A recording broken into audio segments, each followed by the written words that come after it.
दरम्यान या मुंबई गोवा महामार्गाच्या चौपदरीकरणाच्या कार्यक्रमासाठी भाजप आणि शिवसेनेनं जोरदार पोस्टरबाजी सुरू केली आहे। मात्र राणेंच्या पोस्टरवर काँग्रेसचा उल्लेख नाहीये, त्यामुळे पुन्हा एकदा तर्कवितर्कांना उधाण आलेलं आहे।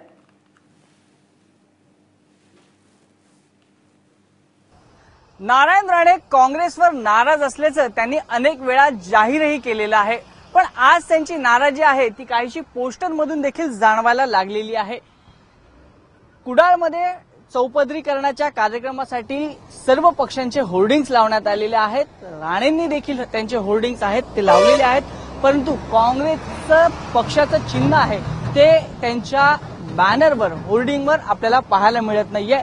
त्यामुळे साहजिकच आहे नारायण राणेंची काँग्रेस संदर्भातली जी नाराजी आहे ती उघडपणे त्यांनी आता व्यक्त केलेली आपल्याला पाहायला मिळते।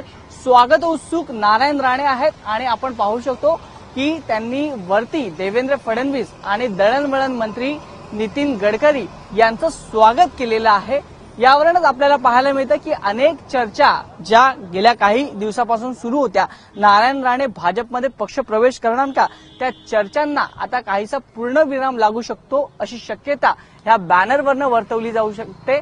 आपण पाहू शकतो की बाजूलाच आहेत उद्धव ठाकरे आणि शिवसेनेचे पोस्टर्स लागलेले आहेत, भाजपचे फोटो पोस्टर लागलेले आहेत, किंबहुना या रस्त्याच्या दुतर्फा आहेत ते शिवसेना आणि भाजपचे झेंडे मोठ्या प्रमाणात आपल्याला पाहायला मिळतात। परंतु ह्या झेंड्यांमध्ये काँग्रेसचा झेंडा मात्र कुठे ना दिसेनासा झालेला आपल्याला पाहायला मिळतोय। त्या पक्षाचं चिन्ह आहे ते कुठेच लावलेलं नाहीये। यावरून आपल्याला लक्षात येऊ शकतं की नारायण राणे आजपर्यंत काँग्रेसवर नाराज असल्याचं स्पष्टपणे बोलत होते, परंतु होर्डिंगच्या माध्यमातून त्यांनी आपली नाराजी आहे ती जाहीर केलेली आहे।